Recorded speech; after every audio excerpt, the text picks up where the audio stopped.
지난주 우리가 묵상의 영성에 대해서 나누면서 기도의 영성, 그러니까 기도가 충만한 삶에 대한 이야기를 함께 나눴습니다.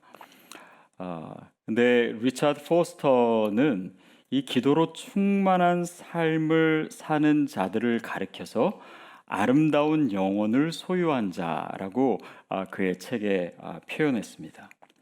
그러니까 그 마음이 투명하고 또 때가 묻지 않고 또 다른 사람을 편하게 해주고 또 타인들을 그 마음을 정화시켜주는 그런 영혼을 가진 자로 기도와 이 묵상의 영성을 가진 자를 표현한 것이죠. 아, 그렇듯이 우리의 기도의 삶은요, 자연스럽게 우리를 성결한 삶으로 인도해 주는 것이 아닌가 싶습니다.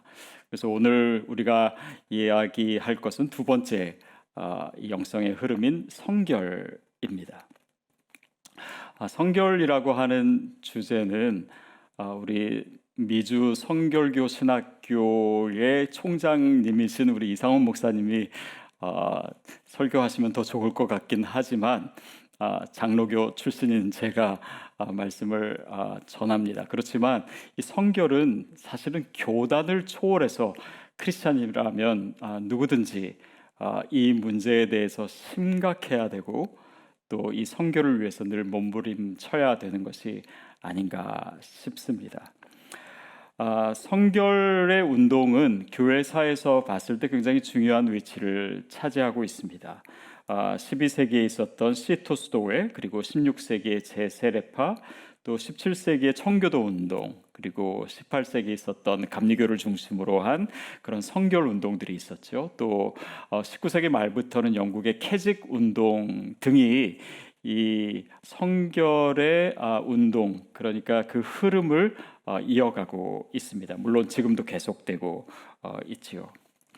자, 그러면 오늘 살아가는 우리들이 이 성결에 대해서 어떤 마음을 가져야 되고 또 하나님께서는 오늘 본문을 통해서 우리에게 성결에 대해서 무엇을 말씀하고자 하시는지 오늘 본문을 우리 다시 한번 읽어보도록 하겠습니다. 데살로니가 전서 5장 23절 24절입니다. 평강의 하나님이 친히 너희로 온전히 거룩하게 하시고 또 너의 온 영과 혼과 몸이 우리 주 예수 그리스도 강림하실 때에 흠 없이 보존되기를 원하노라. 너희를 부르시는 이는 미쁘시니 그가 또한 이루시리라.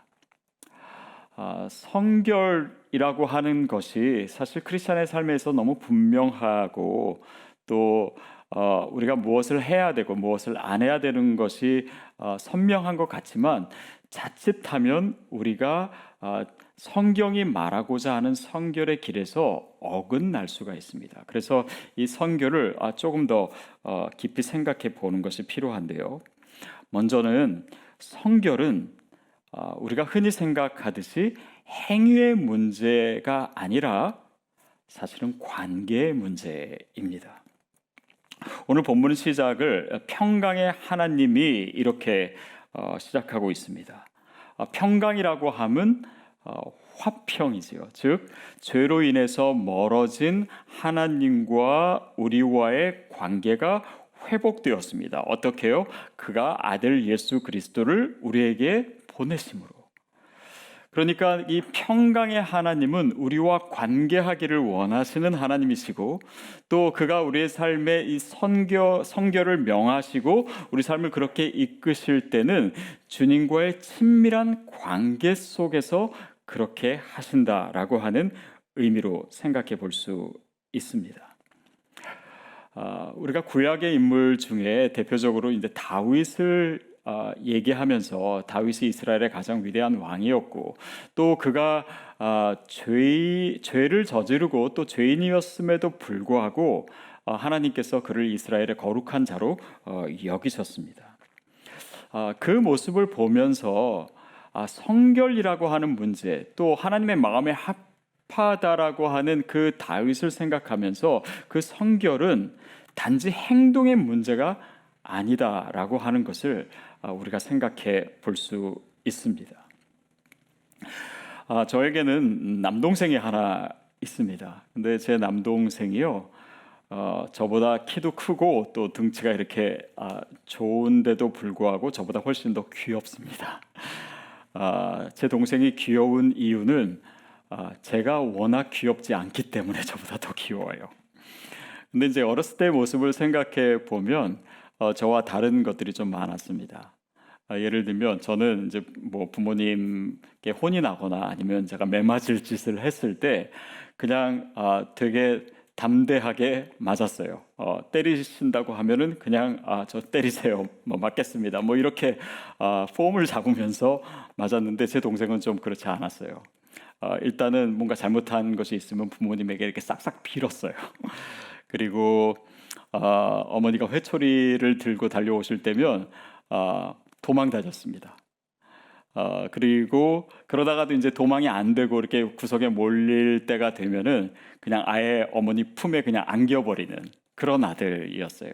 그러니까 그런 모습에 어머니가 피식 웃으시면서 때리려고 하시다가 차마 때리지 못하신 일들도 있었던 것 같습니다. 저는 그런 모습이 바로 다윗이 우리에게 보여준 모습이 아닌가 싶어요. 그는 하나님의 품으로 달려가는 사람이었습니다. 그가 죄인임에도 불구하고 하나님과 친밀한 관계 가운데 있었기 때문에 그를 하나님께서 품어주셨어요. 용서해 주셨어요. 정결케 하셨습니다. 그런 내용이 다윗의 이야기 가운데 많이 전해지고 있지 않습니까? 예수님의 모습을 보면 물론 예수님은 죄로부터 자유하신 분이었습니다. 근데 그에게도 죄의 유혹과 시험이 있었지요. 또 대표적으로 이제 사탄이 예수님을 유혹하는 이야기가 복음서에 나와 있습니다. 근데 그 사건을 좀 문맥상으로 보면요, 예수님의 세례 사건이 있은 후에 예수님이 시험을 받으십니다. 예수님께서 요한에게 세례를 받으시고 물 위로 올라오실 때 하늘에서 들렸던 음성이 있잖아요. 이는 내 사랑하는 자다. 내가 기뻐하는 자다.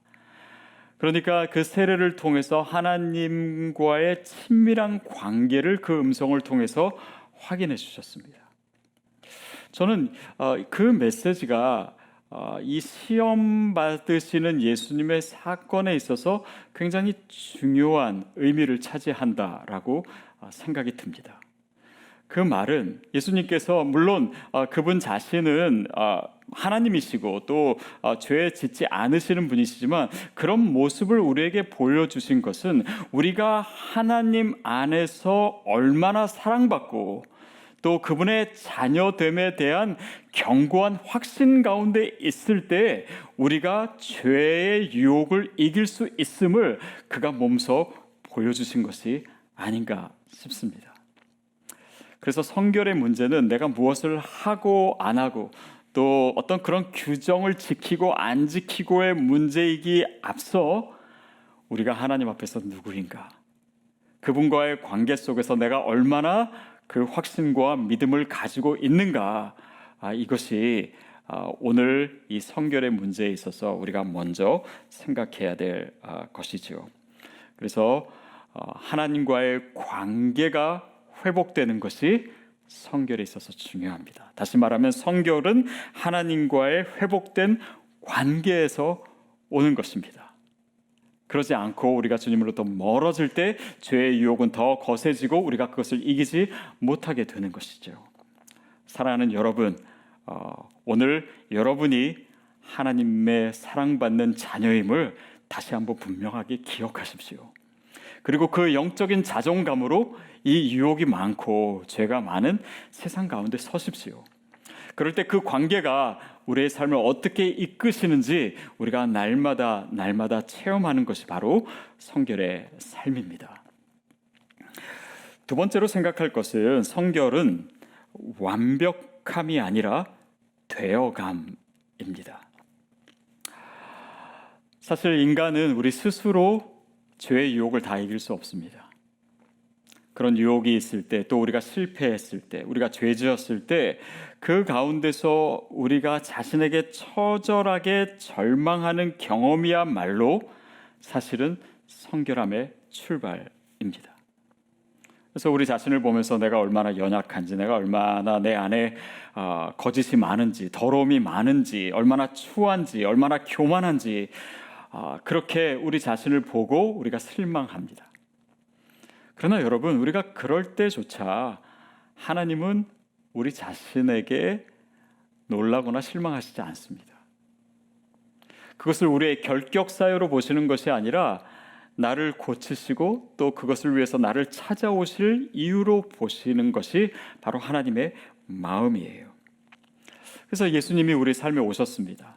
그가 이 땅에 오셔서 보여주신 것이 뭐냐면 그의 삶의 구체적인 모습을 통해서 우리가 어떻게 살아야 되는지 그 목표와 방향을 우리에게 제시해 주신 것입니다. 그래서 예수님의 삶이 중요한 것이고 또 우리가 그 영성을 오늘 본받고자 하는 것이지요. 크리스찬의 삶의 목적은요, 단지 천국에 가는 것이 아닙니다. 오히려 그것보다는 그 천국이 내 안으로 들어오는 것을 경험하는 것입니다. 그것을 통해서 내가 영원한 나라에 들어갈 그 천국에 합당한 자로 되어가는 것, 그것이 크리스천의 삶의 여정이고 또한 성결의 과정입니다. 오늘 보면 23절에서 이렇게 표현되어 있죠. 또 너의 온 영과 혼이 우리 주 예수 그리스도 강림하실 때에 흠없이 보존되기를 원하노라. 이 표현을 해석할 때는요, 어디에 강조점을 두는가가 중요합니다. 우리가 그 뒤에 흠없이 보존되기를, 흠이 없다라는 것만을 생각하면요, 우리가 흔히 이 성결을 이 완벽주의적으로 해석할 수가 있어요. 그러나 크리스천의 삶은 사실은 완벽해지는 것이 아닙니다.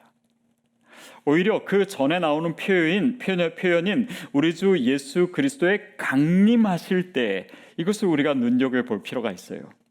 그것은 뭐냐면 예수님이 다시 오실 때, 그러니까 우리의 미래에 주어질 그 그리스도를 만나는 그 시점까지 우리가 계속해서 종말론적으로 날마다 진보하는, 날마다 더 온전해지는, 날마다 더 거룩해지는 삶을 살아야 된다라고 하는 의미로 본문이 쓰여진 것이 아닌가 싶습니다.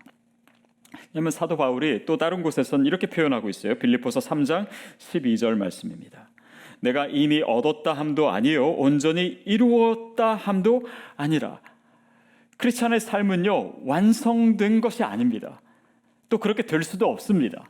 이미 얻었다 함도 아니고 이루었다 함도 아니에요. 오직 그리스도 예수께 잡힌바된 것을 가지고 그것을 잡으려고 매일매일 달려가는 것, 즉 되어가는 것에 우리의 성결의 의미가 있습니다.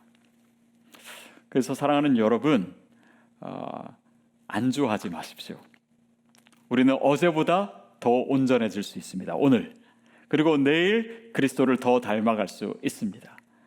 그래서 많은 크리스찬들이 나의 영적 성장의 부진을 그냥 합리화하거나 아니 그냥 뭐 이 정도면 됐지라고 생각한다면 크리스찬의 삶은 그런 것이 아닙니다. 내 진보를 날마다 보여주는 것, 사도 바울이 디모데에게 얘기했듯이 그것이 구원의 증거이고 그것을 통해서 나와 다른 사람이 구원을 얻는 아름다운 역사를 나의 그렇게 날마다 변화되는 삶을 통해서 이루시기를 주님이 원하세요. 또 그것이 성결의 영성입니다. 세 번째는 성결은 율법이 아니라 은혜입니다. 24절 말씀 우리 다시 읽겠습니다. 너희를 부르시는 이는 미쁘시니 그가 또한 이루시리라. 우리를 온전케 하시고 흠없게 하시는 것은 내가 의지로, 내 노력으로 내가 철저하게 살아서 이룬다라고 하는 의미로 우리에게 주어지지 않고 하나님께서 신실하시니 그가 이루실 것이다 라고 얘기하세요. 여러분, 여기서 우리는 약간의 딜레마에 빠집니다.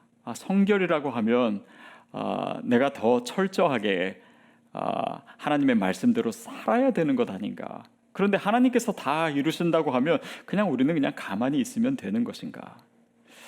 그런데 사실은 성경의 의미는 이 양자택일의 문제가 아니라 이 두 가지가 너무나 조화롭게 균형을 잡고 있는 것을 보여줍니다. 빌립보서 2장 12절 13절 말씀을 같이 읽겠습니다. 시작. 그러므로 나의 사랑하는 자들아, 너희가 나 있을 때뿐 아니라 더욱 지금 나 없을 때도 항상 복종하여 두렵고 떨림으로 너의 구원을 이루라. 그러니까 이 구원의 문제에 있어서 전적인 하나님의 은혜인 것이 맞습니다. 그러나 사도 바울이 왜 그의 성도에게 너의 구원을 두려움과 떨림으로 이루라라고 하냐면 그 구원받은 자로서 우리가 감당해야 될 책임이 있고 삶이 있음을 분명히 얘기하고 있습니다. 그러나 그것은 겉으로 드러나는 것이고 또 우리가 느끼는 것 또 살아 경험하는 것일 수는 있는데 그 수면 아래에 있는 하나님이 일하시는 것을 우리가 볼 수 있어야 된다라고 하는 의미입니다. 그것이 13절이에요. 시작. 너희 안에서 행하시는 이는 하나님이시니 자기의 기쁘신 뜻을 위하여 너에게 소원을 두고 행하게 하시나니. 그러니까 우리가 의지로 우리의 노력과 우리의 결단을 가지고 우리의 삶을 더욱더 온전하게 만들고자 하는 그 모든 과정에 하나님께서 일하시고 계신 거예요. 우리의 생각을 다스려 주시고 우리의 행동과 우리의 결정과 이 모든 것 뒤에 하나님께서 일하고 계시다라고 하는 것을 가르쳐 줌으로써 우리의 성결의 문제가 단지 우리의 노력이 아니라 하나님의 은혜임을 보여주고 있습니다. 저희 집 둘째가 아들인데요. 이 아들이 특별히 뭔가를 이렇게 잘한다거나 이렇게 대단한 아들은 물론 아닙니다. 근데 하나님께 참 감사한 것은 이 아들이 청소년기를 보내면서 특별히 이렇게 타락하지도 않고 그냥 착하게 자란 것 같아요. 근데 그도 그럴 것이 얘는 굉장히 잠이 많아요. 그래서 남들 공부할 시간에도 자고 남들 밥 먹을 시간에도 잘 때가 많고 남들 잘 때도 자고 또 잠자지 않을 때도 자고 그러니까 얘가 청소년기를 보내면서요 별로 이렇게 유혹에 빠질 시간이 별로 없었던 것 같아요. 그러니까 그것 또한 하나님의 은혜이죠. 잠이 많은 아이로 하나님께서 만들어주신 거 아니에요. 그게 어떻게 노력으로 되겠습니까? 바로 그렇듯이 우리 삶에 뭔가 우리가 더 올바르게 한 것이나 아니면 죄에 빠지지 않는 것이 있다고 해도 그것이 내가 한 것 같지만 사실은 그 상황과 나의 생각과 나의 선택 그 모든 것 뒤에 하나님의 손길이 있었다라고 하는 것을 우리가 안다면 우리가 쉽게 자기 의에 빠지거나 교만에 빠지지 않을 수 있습니다. 바리새인처럼 되지 않을 수 있어요.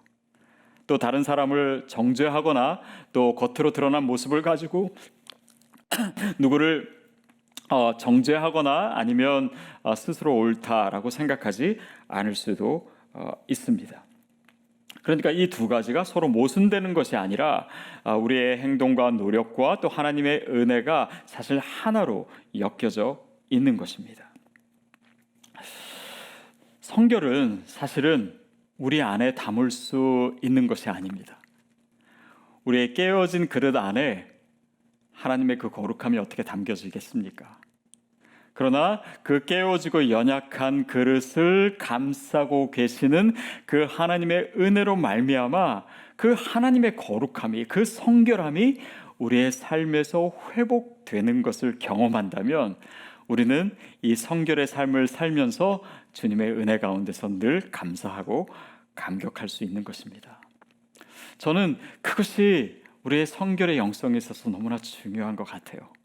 이를 악물고하거나 아니면 죄책감에 빠져서 괴로워하거나 그것이 성결의 삶이 아니라 성결의 삶은 하나님의 은혜의 바다에서 헤엄치는 것입니다. 그 성결의 은혜가 내 삶에 차오르는 것이에요. 여러분 어쩌면 우리가 요즘의 삶을 살면서 내 모습에 만족하지 못하고 때로는 유혹에 빠지기도 하고 때로는 내 삶이 온전하지 못한 것 때문에 스스로 절망할 수 있습니다. 그런데 그것 때문에 하나님으로부터 멀어지고 그것 때문에 나에게 실망한 나머지 크리스찬의 믿음과 확신을 가지지 못하고 산다면 그것이야말로 사단이 노리는 것이 아니겠습니까?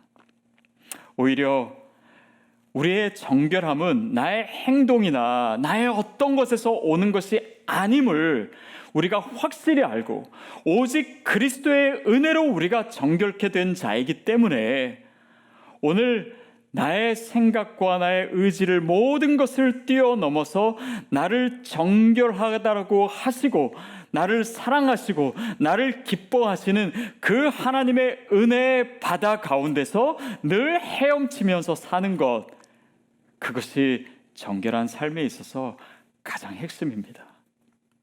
그 은혜로 내가 채워질 때, 그 감격 가운데 있을 때, 그 감사함으로 내가 하나님의 사랑과 기쁨의 대상이라고 하는 그 확고한 믿음 가운데 있을 때 죄가 우리 삶에 더 이상 끼어들지 못하게 되는 것이지, 우리가 어떤 우리의 노력으로 성결을 성취하는 것으로 생각하는 한 우리는 또 넘어질 수밖에 없고 또 좌절할 수밖에 없는 것이죠. 사랑하는 여러분, 오늘도 저와 여러분이 이 복음 가운데 굳건히 서시게 되기를 바랍니다. 그래서 내가 얼마나 하나님의 사랑을 받는 자인지, 하나님이 얼마나 기뻐하시는 자인지, 내가 다윗처럼 죄를 범하고 연약한 존재임에도 불구하고 하나님께서 나를 의롭다 하시고 오늘도 나를 인정하시고 나를 축복하시고 나를 그분을 닮아가게 하는 이 아름다운 여정에 두셨다라고 하는 그 믿음 가운데 거하실 때 우리가 어제보다 오늘도 정결케 될 줄로 믿습니다. 또 주님이 정말 나를 사랑하시는 그 사랑 때문에 그 힘과 능력으로 우리가 죄와 유혹도 이길 수 있다고 저는 믿습니다. 사랑하는 여러분, 이 죄의 문제와 또 이 유혹의 문제 앞에서 복음 안에 거하십시오. 그리고 우리 안에서 일하고 계신 그 성령님의 손길을 여러분이 체험하십시오. 좌절하지 마십시오. 넘어져도 다시 일어설 수 있습니다. 그럴 때 우리는 점점 더 온전해질 것이고 흠도 없이 점도 없이 그리스도의 오시는 날까지 정말 그 천국을 날마다 경험하고 우리 안에서 체험하는 자로 살아갈 수 있을 것입니다. 그 삶 가운데 날마다 더 주님 닮아가시는 저와 여러분 되기를 주님의 이름으로 축복합니다.